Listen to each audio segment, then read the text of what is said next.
dumarku ilaahay subxaanahu wa tacaala horta fadiilad uu sii aanu ragga siinin marka islaamka ay timaado taasoo ah gabadhii ugu horraysay qofkii ugu horreeyay muslimay ee kalimati tawxiid ku dhawaaqay marka nebi maxamed sallallahu alayhi wasallam laga yimaado ruux dumaru ayuu ah oo nebi maxamed sallallahu alayhi wasallam risaaladii markii loo soo dhiibay uu xambaaray qofkii la qaaday wuxuu ahaa khadiija radiyallahu anha nebiga sallallahu alayhi wasallam markuu asagoo naxsan oo gariiraya uu soo cararay gurigiisii buu yimi umuu baydhin xamza binu cabdilmuطalib oo lagu yaqaanay inuu yahay nin geesi oo ugaadhsada libaaxyada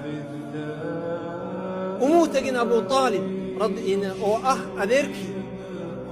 oo loo yaqaano inuu yahay caaqilkii iyo dee sultaankii magaalada laakiin nebigu sala allahu calayhi wasalam waxaa la yidhi markay mu'arikhiintu ka hadlayaan khadiija ayuu u soo cararay sidii ilmo yar dhabta ayuu markaa kaga jiibsan isagoo argagaxsan oo naxsan